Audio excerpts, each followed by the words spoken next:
Welcome back, and we are in the last two sessions.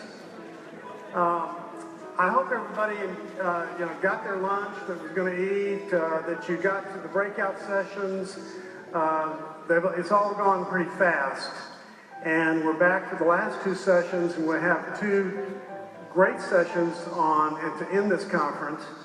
And we said from the very beginning that what we were going to do was, and Judge Wolf made us promise, he said, you know, you're not just going to have another conference, are you? And so we decided that we were going to leave people with things that you all can do when you leave here, places to begin as we go back out into the community. And that's what this panel is going to talk about. And then after this panel, we have our closing panel. Kay Warren will be back. Robert Emmert is going to be back.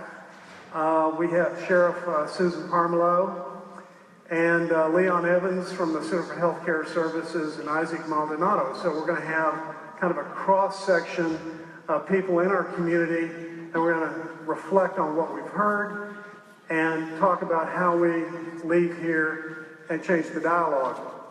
But let's get started. We have three wonderful people up here, and we're going to talk about the pathway forward. So I'm going to let Joe, if you want to start, if you'll each person just introduce yourself, tell what your background is, and whatever else you want to say.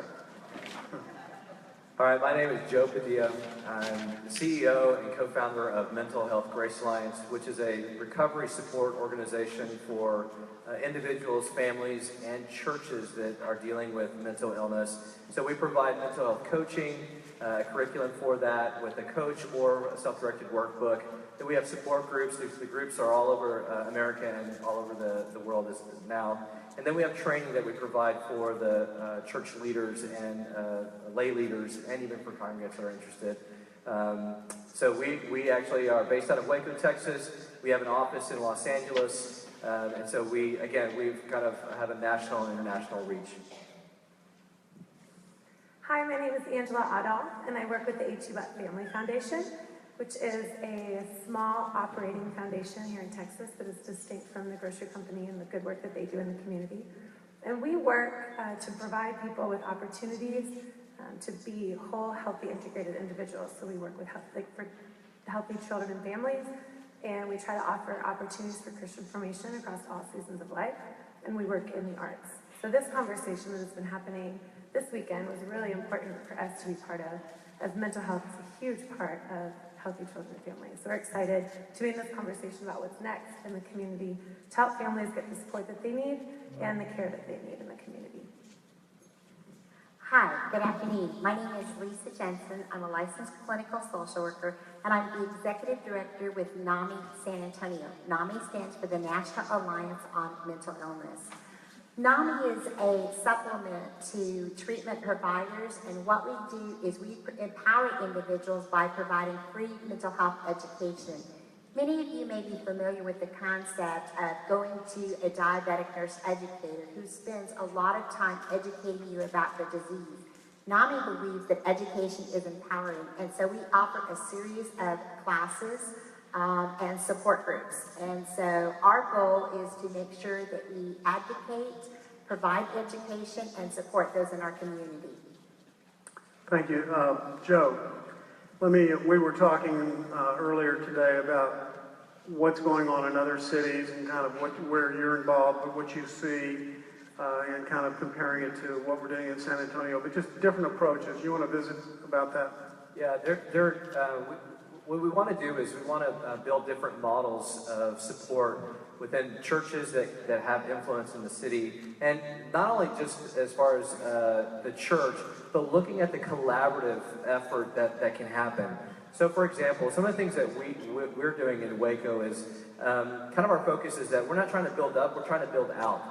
And so what we've done in our specific location is we have teamed up with NAMI in Waco. I actually asked the executive director, move your office in with us, because we need to not have this, my own silo, your silo, you do your thing. We need to collaborate and work together so that we can impact within the city. So one of the things that we've done thus far is we've partnered in together with other organizations, what we call the Latino Mental Health Coalition.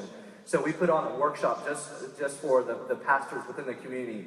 That then led to a conference within the community, while also partnering with Baylor Social Work, being involved in that. And then from there, we strategically mapped out how we're going to do training within the city with NAMI, our group, and then Mental Health First Aid, and then the other organizations that they can provide for the church to always have resources and ongoing education and training so that this issue is addressed. So that's kind of what we're doing with the Latino population, and hopefully we'll branch that out to the African American. We're also starting another partnership with Baylor University so that we can start a group on campus that really has the same effect as far as supporting college students, where we're seeing a large number of those issues as well. And again, we're doing this from a collaborative effort. This isn't about my organization doing something. This is about our organizations doing this. And so this is kind of the model where specifically, like one of our program is our groups, and then the coaching. We have a mental health coach. It's our Thrive program. It's our workbook. And so what we've done now is that we've had our office having this, but now we've said we're closing down the office and we're pushing out to the community. So we partnered with a church in Waco, and what they're doing now is the pastor said, "I've got this room here I just use for storage, but I'd rather you use it for changing lives." So now we're doing the coaching through the church. Now he has the groups, and I said, "Hey, by the way, if you're going to have our groups, would you mind allowing NAMI to have one of their classes here too? We can all have it together on one night." He said, "Absolutely, let's do it." And so we're going to try this new model. And as I'm working with churches across the nation, I'm showing them this type of model, because the access point is not you come to us, it's the access point of how do we empower in the church to be that access point of support and care for individuals, and work with where they're at as far as what they can do with support groups, but then also with the classes, and then even with the mental health coaching, so that the community has those resources that will supplement the mental health professionals within those communities. Angela, you want to talk a little bit about what your passion and interest is? Absolutely. Before I even talk about that, I think I share this passion with a lot of you. So I'm curious, how many of you work with young people, teenagers, kids, adolescents? How many of you know young people, children, adolescents, teenagers? So I believe that this is a very important part of this conversation of mental health in this community, in any community. I've been on a learning journey, is what we've come to call it, of just immersing myself and getting to know all the smart people in the field of mental health, mental illness recovery and treatment, and people at Clarity and Dr. Stanford and Joe, and all these people have been teaching me so much about mental health challenges that so many of our kids face. And Dr. Stanford was just telling me this morning that kids today experience an anxiety level comparable to what an adult who was institutionalized for mental illness in the 60s experienced. So our kids are experiencing a severe amount of mental health challenges, and we know that 1 in 5 children will experience a mental health challenge. We know that 50% of all chronic lifetime illness emerges by the age of 14, and 75% of those illnesses will show themselves by the age of 24. So I'm very passionate about getting the people on the front lines, the youth pastors, youth ministers, youth workers, teachers, everyone on the front lines in the lives of kids and families, equipped to recognize mental illness quickly and respond quickly. If you can respond quickly to a mental illness that is emerging, the likelihood of that person living in full recovery increases exponentially. But once you've recognized it, you need to respond well. You need to respond with love and grace and meet them right where they are, and be very clear about what mental health challenges are and what they are not.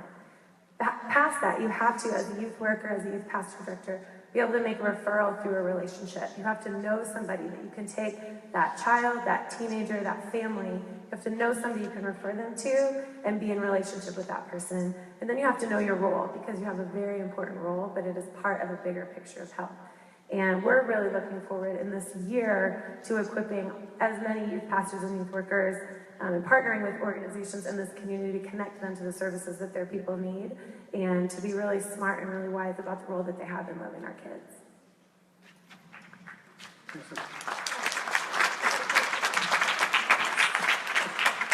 So So NAMI offers free mental health education programs, and we have a class called Family to Family, which is for family members who have an adult loved one with a mental health diagnosis.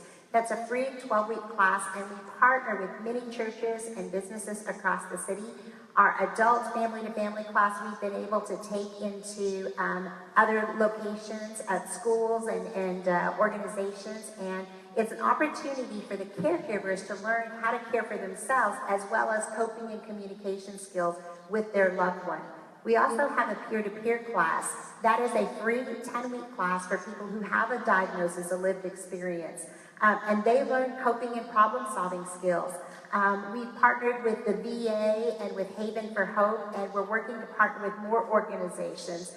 NAMI believes education is empowering, and what we know, all of our programs are evidence-based, and SAMHSA identified that when somebody is educated about mental health crises and resources, they're less likely to overutilize the emergency room. The other thing that we have is our other signature program, which is called NAMI Basics, and that's for a program with parents who have young kids under the age of 18. And again, we teach those parents how to navigate the schools, how to talk with teachers, and how to participate in ARDs. We also have another program called Parents and Teachers as Allies, and that's a really exciting program for us. It's to identify early intervention with children at kindergarten, first grade, pre-K, that are demonstrating behaviors that we can get them referred for evaluations. You all have heard the statistics that the earlier we're able to intervene with a child and get them evaluated, the less likely they're to drop out of school or to have other issues. NAMI also has some other programs. We do a lot of community partnerships. We go and we do presentations on suicide. Many of you probably heard the statistics throughout the last 2 days that suicide is the second leading cause of death for youth between the ages of 14 years and 24. You may not know that San Antonio has one of the highest suicide rates in the state of Texas. And so it's imperative to help understand what suicide myths are, what they're not, and what you can do about it. We also have some presentations in which we work very closely with law enforcement called In Our Own Voice. We call IIOV. IIOV is where somebody with a lived experience goes publicly and says, I'm somebody who has a mental health diagnosis, but I'm more than just my diagnosis. I'm a mother, a sister, a wife. And they tell their story about their darkest days, what it was like to accept treatment and their hope for the future. And we do that as particularly with our crisis intervention trained law enforcement organization, because we want people to see the person, not the disease. We also have a program with family perspectives where the family members come in and tell, you know what, this is what it was like trying to live with an individual who has a mental health diagnosis and what we can do to help them succeed. NAMI also offers free mental health support groups. There are support groups for the individual and for the family. And for many people, there is a lot of shame when they have a mental health diagnosis. And these support groups offer hope. You're not alone. You can go to a safe place and listen and tell your story, and somebody else can share with you what they've learned in their experience. I think the final thing that NAMI's wanting to do is we want to move past this conference and say, what's next? And so we're real excited to be partnering the community to go out and meet with churches who are interested in taking the next step. Doug and I had the opportunity over the last year to do probably about 7 church consultations. And one of the things that we recognized going in is that some churches were not quite ready to go into a mental health ministry. But there are some things that you can do, like if you have a health fair at your church, get a mental health table there. If you want to join the NAMI Walk, our big event is coming October 1st. Form a walk team. If you want to talk with your pastor about preaching a service on mental illness, I have to tell you, one of the proudest moments that I had was when my senior pastor preached a service and said, I have anxiety. It opened the door for so many people to share their stories, and it started a conversation, and that conversation is the next step. We've also got some resources that are coming down where we're going to have people that if you want us to go to your church and to help you start a mental health ministry, we're going to be there. Our goal is to partner with as many people who want to partner on mental health and within the faith community, because we need to spread the message. Thank you. If I want to take a NAMI class, how do I do that? You can simply go to the table outside and say, where do I sign up for a NAMI class? You can also go to NAMI-SAT.org, or you can call our office, which is area code 210-734-3349. We always welcome people to take any of our classes, and if you're interested in partnering with us to bring that into your church, we would love that. Thank you. And I think just to emphasize what Lisa said, not every church is, to go back to what Kay Warren talked about, crawl, walk, run. Some people are ready to begin a full-blown program. Some people, a lot of people just want to know more. And so we are, as a result of this conference and the Health Collaborative, we'll have a person on staff that's going to reach out to churches throughout the community. After the conference, we're going to be sending out a survey to not only get your feedback on how these sessions went, what you liked, what you didn't like. We've already been getting some feedback. But we're also going to say if you want us to schedule an appointment to come out and visit with you, we'll do that. And I think one of the comments somebody made during the week in preparation is, we want to come listen. We want to come hear what it is you're looking for, so that whatever you do, we can partner with you, and it'll be appropriate for your church. There are some churches, and you may find that you want to partner with another church or another group, so that maybe 2 or 3 churches get together and make available a NAMI class in a particular area of the community, or a support group class. We're going to be offering Mental Health 101 training classes, and these are 2.5-hour sessions. These are not all-day seminars or anything. And we did this at our church, First Presbyterian. We did this about 7 years ago, where we had several people come in, and in a staff training afternoon, we had 2 people come in and train all of the staff, just basically a little workshop on mental illness. And it was great, because it got everybody on the same page. We began talking about it in the same terms. It wasn't something that was kind of, what is that? I don't know. We got comfortable with it.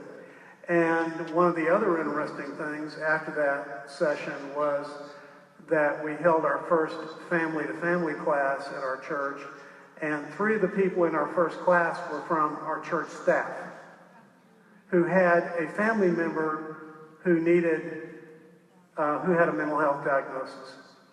So it's not just the congregation, it's everybody, and it began to help people become more comfortable and conversant in mental health topics. So we'll be doing that. We'll make those classes available, 2.5-hour session, come out, provide some training and a workshop, and then we'll do group leader training for group leaders who want to do support groups. And we've worked with the material that Joe has developed at Mental Health Grace Alliance. We began working with that material, I guess, 4 or 5 years ago. And it's wonderful. And it's particularly appropriate for faith-based communities, because every session begins with a scripture and how you apply that to a particular topic in mental illness. And it gets the conversation going. So we always have a focus. And there's 12 to 13 modules in that in the family grace group. And then there's a living grace group, which is for people living with illness, a support group for people living with mental illness. Again, faith-based, and Joe probably talked about this some. But these are the types of programs I often tell people, if I can do this, anybody can do it. Because they're easy to follow, and really the support groups they just flow, because people get a chance to share.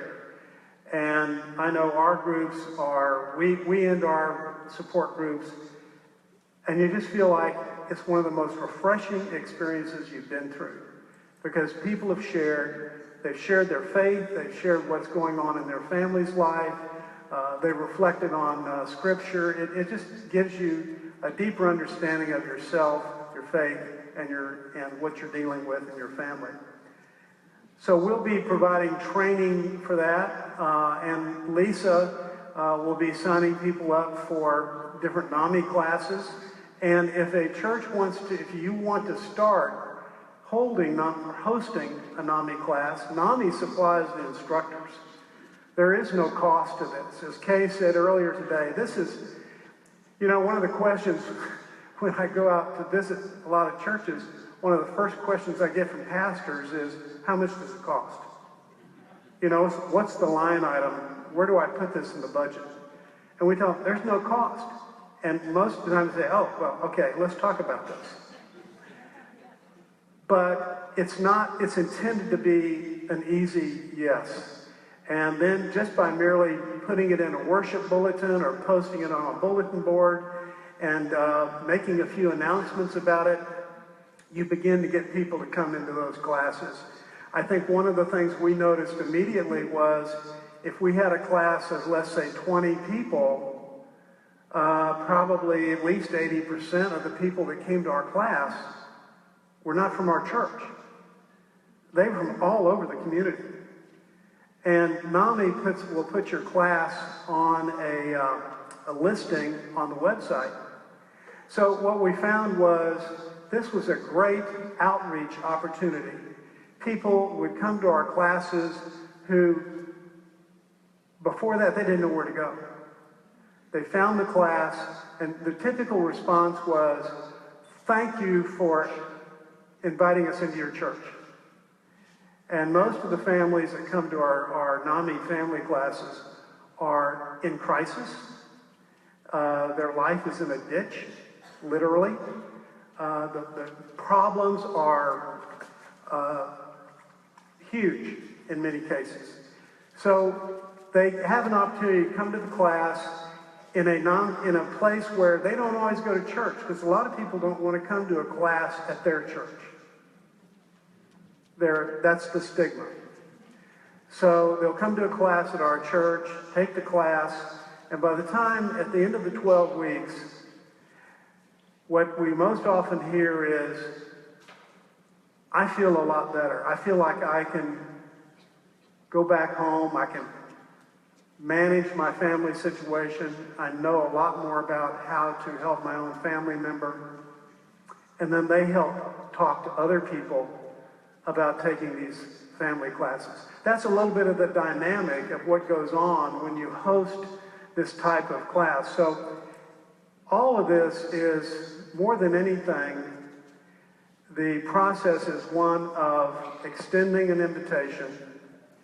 And I can tell you from personal experience, one of the things that my wife and I did was we decided early on that we would be willing to share our personal story in order to explain to people why we were hosting a class at our church, because we knew and we found out, and that's why I think I find such a home in faith communities for mental health ministry, because that's what we're supposed to be doing to the most vulnerable of populations. I just want to say that if your church is interested in hosting a NAMI class, call our office. We encourage you to post it in your bulletin or newsletter to announce it. In addition to that, if your church is already doing ministries in the mental health field, several churches put together pamphlets or inserts in their bulletin, so they let visitors who are walking in the door know that we hold AA meetings, we hold NAMI meetings, we have a food pantry, and all of these mission services, so that individuals that are coming in that aren't part of your normal congregation, maybe they're visiting, have an awareness of what you're doing. And so all of that is meant to generate the conversation that mental health matters and that there's resources and education provided through that. Doug, I'm going to jump in if that's okay. Pastor Emmett yesterday mentioned something when he started, that there are helpers and there are people who are helping people who are hurting. And I thought it was such an important thing that he said that, and I also think it's important to recognize that there are people who are helping while they are hurting. that this is an issue that is so pervasive across so many different, all the walks of life, all the sectors of our community. And I've been in ministry for the last 10 years of my life and in and out of seminaries for most of those 10 years. And I say this as a word of encouragement. There are so many amazing resources for people who are hurting, who are helping, and who are hurting while they're helping that I was entirely unaware of until the last 6 months when I started seeking them out. And I think that the stigma, as part of the pathway forward, is breaking the stigma, is to remember that the stigma is keeping people quiet, and it's also keeping the resources unknown and unnoticed, and they're available and they're great. In the last 6 or 7 months, I can only speak for San Antonio, it's the community that I'm in, but I've spent a tremendous amount of time meeting with people in San Antonio who are committed to caring for the mental health challenges and illnesses in this community. And every phone call, every email was welcomed. People sat down. It was informational. I learned a tremendous amount. Every conversation was healing in my own story, in my family's story, and it was an opportunity. So if there's a part of you that is afraid to step into this learning, whether it is a NAMI class or is talking to Joe about bringing Grace Alliance to your community, to your faith community, know that this is a very welcoming, receptive group of people. The further we can go. And there's resources at every level that you're ready for. There's an amazing toolkit that Saddleback offers that you can get sent that's to yourself, to your congregation. It has sermon ideas, it has really helpful information about all the different mental health diagnoses or mental illness diagnoses. There's workbooks, journals for people. There's different ideas for ways that you can crawl, walk, or run in your community, all the way to bringing NAMI in. And there's everything in between. There's mental health first aid. And these are really important, really, really good resources. So if you're sitting there thinking, I want to do this, I'm a little afraid, and I don't know what it looks like, and I don't know if there are good resources, I wish there was just a toolkit I could order. I wish there was just a phone call I could make that would help. Those things exist, and if you need help finding those, get in touch with NAMI, get in touch with Doug, go to the Pathways of Hope website and get in touch, and one of us will be happy to talk with you and think through with you what resources are appropriate for your community and the work that you're doing. I just want to say that if you go to the NAMI website right now, there is a resource list for suicide, and it's got about 50 different Snapchat app books, groups that you can take a look at that are available. We also have in our community a Mental Health and You app through our local mental health authority, where it goes through the warning signs of depression, suicide ideation, and literally you click a button and you're immediately talking to the suicide hotline. And so there's a lot of resources, so please check out the NAMI resource. We try to make sure we have evidence-based, up-to-date information available. One of the things I want to mention real quickly is that a lot of you, probably 80% of you, are not pastors, so it's kind of like, who are we talking to here? Well, we're talking to people who have an interest in mental health, and maybe you have a family member with a mental illness, maybe you have a mental illness. But what typically happens is somebody comes to us and says, hey, we were at the conference, we heard about a program and so on. Would you come talk to my pastor with me?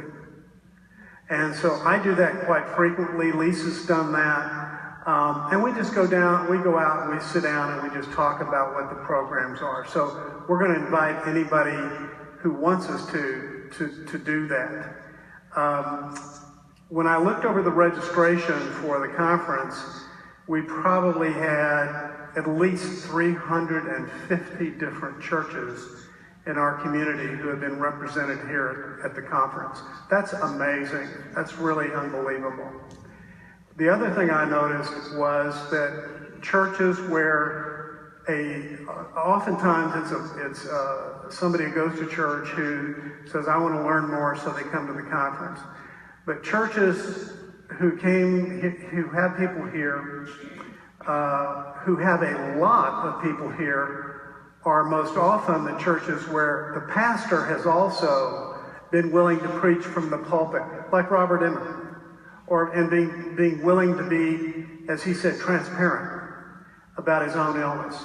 And so when that happens, when you have people in a church who want to begin this ministry, who need that kind of support, and you have a pastor who's willing to talk from the pulpit to support the congregation, it's amazing what will happen. And we've seen churches go from 0 to 90 miles an hour in a space of a very few years when everybody begins working on this together. So I would tell you, be encouraged that the dialogue can change, and can change fairly quickly. We're going to wrap up here in just a minute, but I want to ask Joe and about specific resources that you want to mention, any that are you would recommend to people. From our organization, what we're offering is we have what's called our Thrive Workbook, and we do have Thrive coaches, but we do have a waiting list for that. But the book is designed for someone that could go through self-directed. We even have people in different parts of the nation who are buying the workbook and using it as a group model. It's a little bit more of a detailed process through a whole mental health recovery process and looking at those sections. That's kind of the workbook that's available. The support group is the design for the family, the Living Grace group for peers, and then Living Hope. And then again, like I said before, the Mental Health 101, we have a version of that that's a 4-hour. We walk through the clergy on how do you recognize this? How do you respond to this? How do you refer out and use and navigate the mental health care system to the best advantage for your members? And then the restorative process. What does that look like with support within your church within that journey? So, thank you. Angela, do you want to talk about any resources specifically that people can? You mentioned the Hope for Mental Health toolkit from Saddleback. Anything else that you want to I can't think of any other resources beyond the mental health first aid, but I will say that if you are part of a youth group, or you are a youth pastor or a youth worker, or know any that might be interested in helping us think through what it might look like to be equipped to be at the front lines and to care for the mental health illnesses and challenges that the kids in your community are facing, I would love for you to find me, whether it's today, right after this, or sometime this evening. I would love to speak with you about that. One of the things we're launching out here in September is we have a young adult workbook that's coming out for college and high school students. It's the same design of our other groups, but it's very tools-based to help young people navigate the journey, but have tools to get better. So we're going to be launching that out in September. We're going to do some pilot groups on the different campuses across the nation, and then hopefully by the beginning of the year we'll have a whole rollout of training so those groups can launch as well. And that's just one resource out of many. I know NAMI and other groups have some resources as well. Next up for NAMI is we have a new program that we're going to be launching probably at the first of the year, which is called Homefront. It's based on our Family to Family program, but it's a 6-week version specifically targeting military veterans and their loved ones. The focus of this 6-week program is to go over PTSD, suicide, and it covers many elements of our family to family training.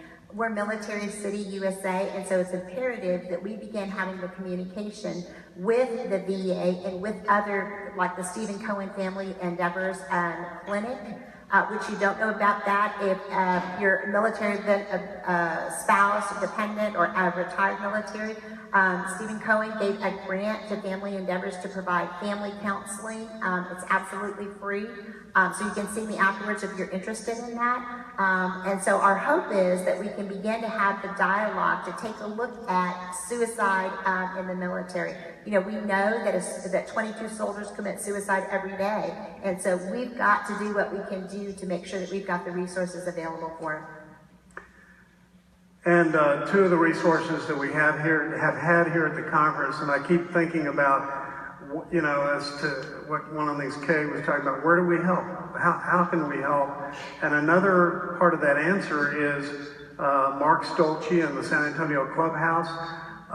Get to know the clubhouse, and Mark will give you a tour at any time, but we'll act as a liaison for getting in touch with them if you tell us that's something you're interested in. Family Endeavors, who provides housing. Kay talked about housing this morning, and housing is an absolutely critical part of recovery, having a place to live.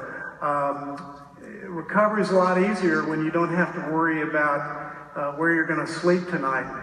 So Family Endeavors has a wonderful program, and I talked to Travis Pearson, the president, and I said, Travis, we went out to visit the homes. And Travis, how many homes do you have in San Antonio? He said, we have 4.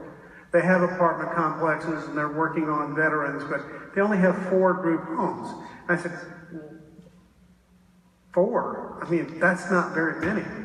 And I said, what's holding you back? And he said, well, money. We need more support. We need more people to work with.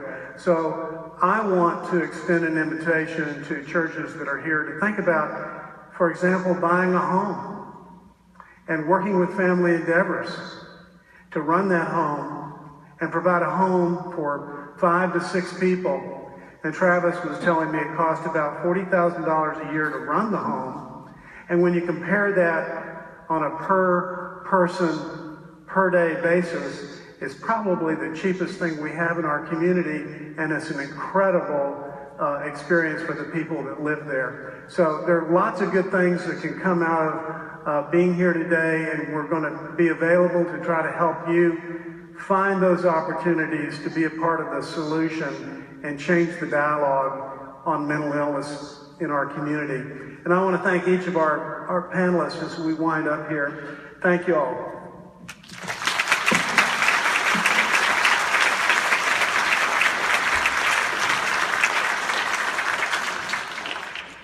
I'm going to stay out here.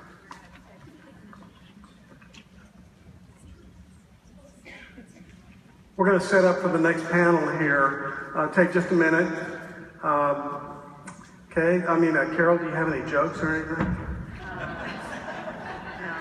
She always has a prayer, but I think I stumped her on the jokes.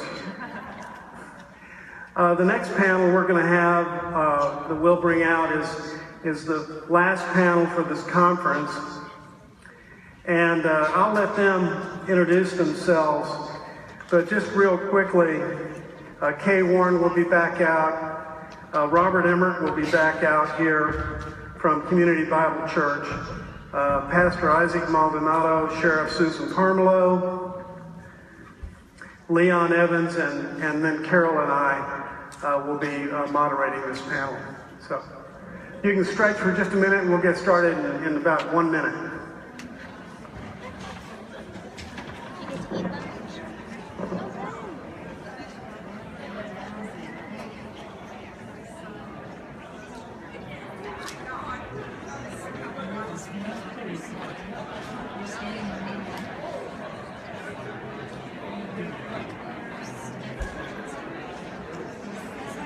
Oh, okay. Oh, wow.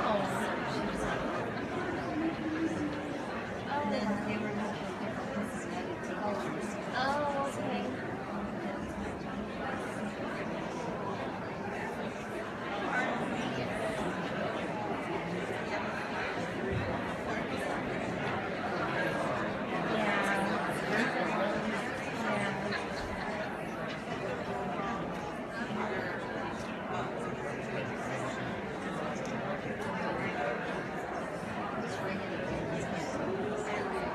Oh.